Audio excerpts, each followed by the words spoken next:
Feliz lunes, feliz inicio de semana a los televidentes de Televicentro, Noticiero El Comercio TV y a los oyentes de Platinum FM y Radio Quito, la voz de la capital, noticiero líder en la radio. Este lunes vamos a empezar analizando un tema de palpitante interés, no solo de género, sino de los derechos, la defensa de los derechos de niñez, de adolescencia, en general de los seres humanos.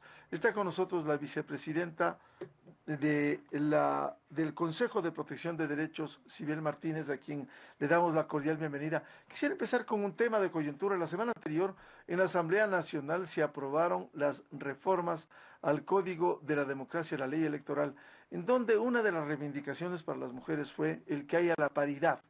De hoy en adelante debiera, ojalá se aplique la ley, debiera combinarse, por ejemplo, en un binomio vicepresidencial, hombre-mujer o mujer-hombre. ¿Qué significado tiene esto de cumplirse en el país? Muy buen día. Muchísimas gracias. Bueno, en efecto tiene un gran significado, ¿no? Recordemos que los derechos de las mujeres nosotros las ganamos a pulso. Siempre estamos tratando de que se cumplan, porque una cosa es que quede en la ley establecida como una letra ahí, pero depende de que sea letra muerta o sea realmente una letra activa, ¿no? La paridad en este caso es particular y es importante, y no solamente por el hecho de que efectivamente lo que usted decía, ¿no? Se debe cumplir esta obligatoriedad, es decir, nosotros en un 50% vamos a estar presentes en esas listas. Lo interesante aquí son varias cosas. Primero, analizar que esa oportunidad que tenemos no sea empañada por la violencia política también a la que muchas veces nos enfrentamos. Y que por otro lado no sea simplemente cumplir una cuota nada más, ¿no es cierto? Sino entender que es de vital importancia que en este país que nosotros representamos el 50%, ¿no? En un 50%, porque somos las mujeres en este país, efectivamente se busque a las mejores candidatas y no sea simplemente un cumplir por cumplir. Porque nosotros bien podemos estar representando, estar encabezando esa lista, ¿no es cierto? Y bien podemos, como lo hemos hecho hasta ahora, ser un ejemplo en trabajo, en profesionalismo en este país. Claro, el problema ha sido, como se suele señalar, la ley se acata pero no se cumple. ¿Cómo lograr que eso se cumpla y luego recibir el favor de los electores en esas listas combinadas mujeres-hombres u hombres-mujeres? Hay algo interesante. Yo revisaba recientemente una encuesta de alguna encuestadora en particular y, por ejemplo, una pregunta que se hacía a la ciudadanía respecto a si estaban de acuerdo que la presidencia de la República la ocupe una mujer. En un 70% la ciudadanía decía que sí. Entonces, frente a esa situación, creo que los partidos políticos deberían analizar con claridad este tema. Efectivamente, no debe ser un cumplir por cumplir, pero si de alguien debe ser el hecho de que se pueda cumplir este tema, tiene que emanar de la posición y de la visión que tenga ese partido político. Anteriormente, yo creo que lo que se hace o se hacía es simplemente cumplir una cuota, ¿no? Tantas necesitamos, pongamos a las personas para cumplir. Aquí no debería ser así. Aquí debería ser un ejercicio de democracia en donde efectivamente se busquen a las mejores representaciones. Las mujeres tenemos muchísima capacidad, lo hemos demostrado, y por lo tanto podríamos con tranquilidad encabezar una lista y no se diga no solamente cumplir una cuota, sino estar ahí para ejercer una verdadera representación democrática. Doctora Martínez, porque además esto no es nuevo, digamos lo que aprueba el Código de la Democracia en la lista alternada, ya esto se aprobó anteriormente. Lastimosamente se ha inobservado en el cumplimiento en cada una de las jurisdicciones. Y es que eso es lo que pasa por lo general en nuestro caso particular como mujeres, en donde puede estar muy lindo escrito algunas cosas, como ellas, por ejemplo, la ley de violencia contra nosotras, y sin embargo no termina de decantar en territorio, por algunas razones. Entre ellas, no vamos a negar este rasgo cultural, machista, misógino en el que nos desenvolvemos, pero en otro lado por la falta de presupuesto que muchas veces no hace posible que podamos decantar en territorio todas estas normas. Entonces, si no nos apropiamos de esta norma, si no la hacemos cumplir, queda como en letra muerta, ¿no? Ahora, a propósito de lo que usted señala, doctora Martínez, ¿la violencia de género no ha bajado en el país? De hecho, se ha incrementado en 5 puntos porcentuales. Antes era en el 60% de las mujeres habíamos sufrido algún hecho de violencia a lo largo de nuestra vida. Hoy es un 65%, de acuerdo a la última encuesta de relaciones familiares y de violencia de género que presentó el INEC. Pero no es nada raro, lastimosamente, Miguel. O sea, aquí no hacemos mayores esfuerzos para atacar el problema de raíz. Cuando las mujeres tenemos que enfrentarnos a pelear por un presupuesto, como es lo que está ocurriendo, sucediendo en este momento, en donde se ha disminuido el presupuesto que tiene que ver con decantar a territorio esta ley de prevención de la violencia de género, se ha disminuido en un 84%, imagínense, de 5 millones, casi 500.000, se ha disminuido a $800.000.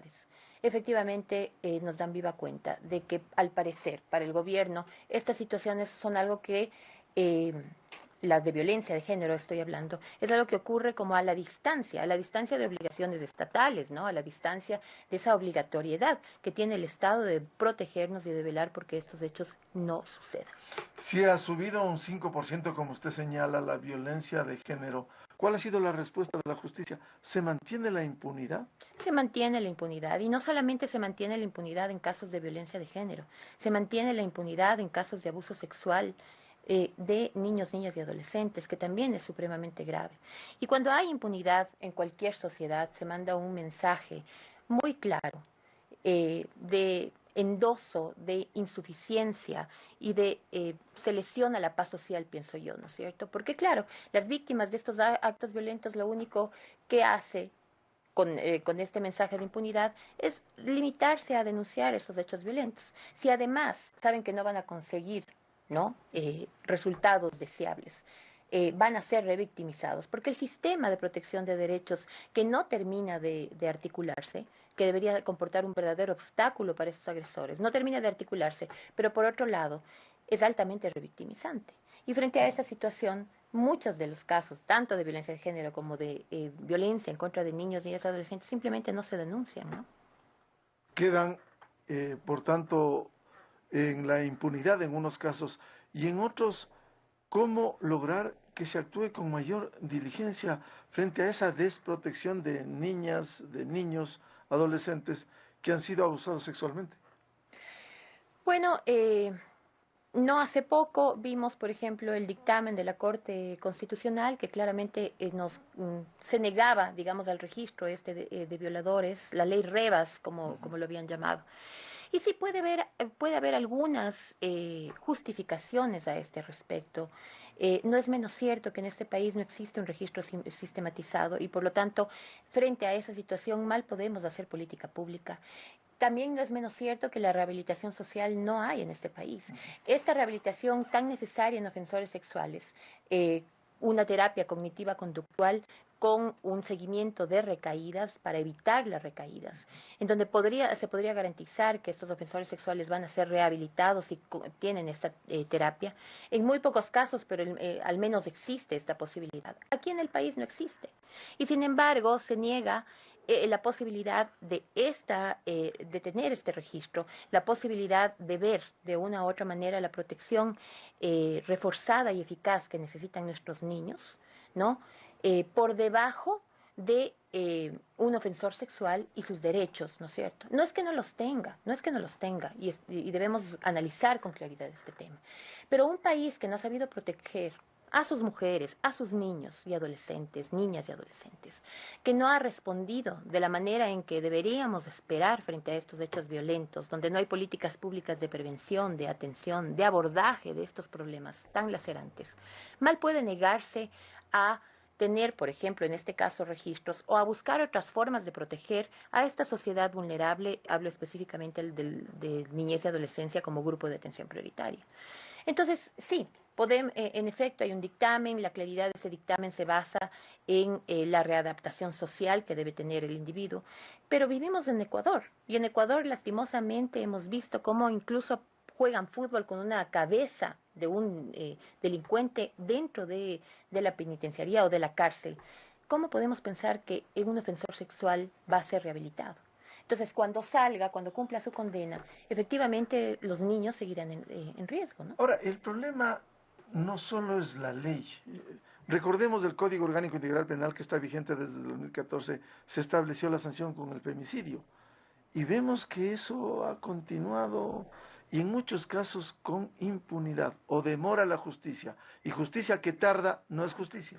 Como tampoco justicia que no, o una pena que no implica rehabilitación, no es justicia, es venganza. Y estamos de acuerdo con esos elementos. Por eso yo le decía en principio, el sistema de protección de derechos no funciona. Y mientras ese sistema no funcione, no se articule de debida forma, no vaya de manera o no trabaje de manera interinstitucional como se espera, este tipo de situaciones seguirán pasando. Y sí, no es que no nos hace falta ley, tenemos ley suficiente como para poder hacer las cosas bien, pero lastimosamente no se hacen las cosas bien. Y ahí es cuando hay que buscar otras formas de seguir protegiendo a las mujeres, de seguir presionando. ¿Cómo es posible que ahora, ¿no? Incluso con todos estos datos que usted bien dice, 95 mujeres en el año han fallecido, por lo general en manos de sus compañeros sentimentales, personas que ellas quieren, conocen. Sin embargo, esa ley tan importante para nosotras de prevención, de atención de la violencia de género, no tiene presupuesto. Y una política sin presupuesto efectivamente queda en letra muerta, pues. Entonces, ¿cómo hacemos para exigir? Es alarmante, 3, 4 casos a la semana por lo menos de los femicidios, de los asesinatos crueles de los convivientes, de los parientes contra la mujer. Ahora hay otro tema, doctora Sibel Martínez, que preocupa dentro de este conjunto, como es trata de personas. Y se pudo ver uno de los tantos casos emblemáticos, el de la chica Carolina Andrango. ¿Qué pasó? Bueno, ahí nos llama muchísimo la atención, como usted dice, en este país, la trata de personas, que también es un problema invisibilizado y que por lo general afecta a un grupo adolescente de 13 a 17 años en este país. No ha sido manejado de debida forma, hasta ahora no se tiene un protocolo de actuación, no existe un manejo interinstitucional, que es una gran falla que se da en todos estos problemas, ¿no es cierto? No se articulan de debida forma quienes deben articularse. En el caso particular de Carolina Andrango, todos recordaremos de esta adolescente que fue botada en un terreno baldío, que incluso hubo un video a este respecto, y donde saltó el tan bullado nombre del abuelo, ¿no? En este caso en particular, el abuelo no forma parte de este proceso, hay un proceso aparte para él, pero sí forman parte los 3 adolescentes, 2 mujeres, un hombre y un adulto joven que pusieron o depositaron el cuerpo de Carolina Andrango en este terreno baldío. Oh, sorpresa, en la audiencia de la semana anterior, cuando presentan las pruebas, el CD que contenía este y otros videos que podían claramente demostrar esta vinculación entre el abuelo y la adolescente que falleció, y cuando le depositan específicamente en este terreno baldío, simplemente está en blanco. Es decir, se rompe la cadena de custodia. ¿La justicia en esa cadena de custodia, la policía, los fiscales? ¿Quiénes son los responsables de Fiscalía eso? dice que efectivamente la cadena de custodia, y es así, estaba a cargo de la policía. Sin embargo, hay varias actuaciones que no nos deja de llamar la atención. Una de ellas, y a nombre de la madre, ¿no? de Carolina Andrango, porque ella fue el viernes a conversar conmigo, me decía, el Tribunal Penal efectivamente no ha actuado de debida forma. No permitió el ingreso de de la Defensoría del Pueblo para hacer una observancia al proceso. Dentro de ese proceso y dentro de la audiencia se burlaron de los testigos. Cuando la defensa... ¿Y quiénes se burlaron? El Tribunal Penal. Cuando la defensa pregunta... ¿Tribunal de Pichincha? El Tribunal, sí, Pichincha.